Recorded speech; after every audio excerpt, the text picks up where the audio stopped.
हमारा 2 topic complete हो चुका है। अब हम अपने तीसरे टॉपिक पे चलते हैं, तो जिसका नाम है जैव विकास एवं आनुवांशिकी, ऑर्गेनिक एवोल्यूशन एंड जेनेटिक्स।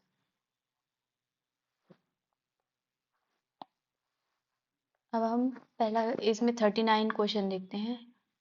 तो निम्नलिखित में से कौन सा रोग आनुवांशिक है, जेनेटिक है? क्या वो बेरी है, कैंसर है, वर्णांतता है या फाइलेरिया है? तो बेरी तो विटामिन बी की कमी से होता है, तो ये तो होगा नहीं। कैंसर, ये भी नहीं होगा। फाइलेरिया, ये भी नहीं। तो वर्णांतता ये जेनेटिक बीमारी है, तो हमारा ऑप्शन सी करेक्ट होता है। तो वर्णांतता, अब इसमें देख लेते हैं क्या होता है। तो वर्णांतता एक आनुवंशिक बीमारी है जिसमें पीड़ित व्यक्ति को लाल और हरे रंग में अंतर करना मुश्किल होता है। इसमें महिलाएं वाहक का काम करती हैं, मतलब महिलाओं में होता नहीं है, बस ये बस कैरी करती हैं कि। और जो बेरी रोग है ये विटामिन बी की कमी से होता है। ठीक है, अब हम आगे चलते हैं। गार्डन पी के हाइब्रिडाइजेशन में कौन वैज्ञानिक संबंधित है? मतलब गार्डन पी से कौन वैज्ञानिक संबंधित है? क्या वो ग्रेगर जॉन मेंडल है, या लैमार्क है, डार्विन है, कोपरनिकस है? तो इसमें ग्रेगर जॉन मेंडल है। अब देखते हैं। ग्रेगर जॉन मेंडल एक जर्मन भाषाई ऑस्ट्रियाई ऑगस्टियन पादरी एवं वैज्ञानिक थे। उन्हें आनुवंशिकी का जनक कहा जाता है। उन्होंने मटर के पौधे मतलब गार्डन पी पर प्रयोग कर आनुवंशिकी के नियम को निर्धारित किया था। तो ये कौन है? तो ग्रेगर जॉन मेंडल है। ठीक है, फिर आगे देखते हैं। जीन के भीतर अनुक्रम आधार में परिवर्तन कहलाता है। तो जीन के अंदर जो परिवर्तन किया जाता है उसको क्या कहते हैं?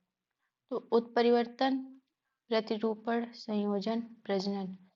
तो प्रजनन बिल्कुल नहीं होगा, संयोजन।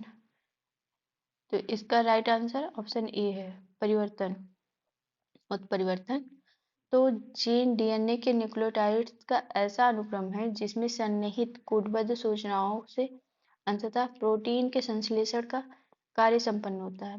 जीन क्रोमोसोम पर स्थित डीएनए की बनी अति सूक्ष्म रचना है जो आनुवंशिक लक्षणों को एक पीढ़ी से दूसरी पीढ़ी में स्थानांतरित करती है।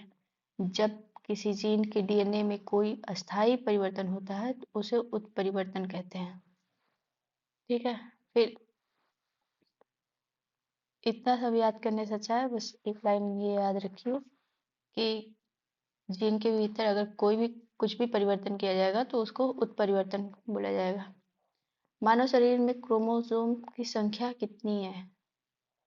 तो 46 है।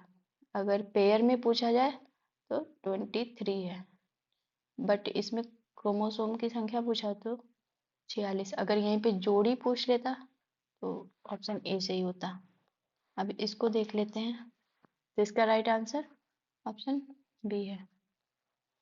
मानव में क्रोमोसोम की संख्या 46 अर्थात 23 जोड़े होती हैं। मनुष्य एक लिंगी जीव है, मतलब एक लिंगी जीव का मतलब नर अलग होते हैं, मादा अलग होते हैं। और प्रत्येक संतान को समजात गुणसूत्रों की, एक मिनट,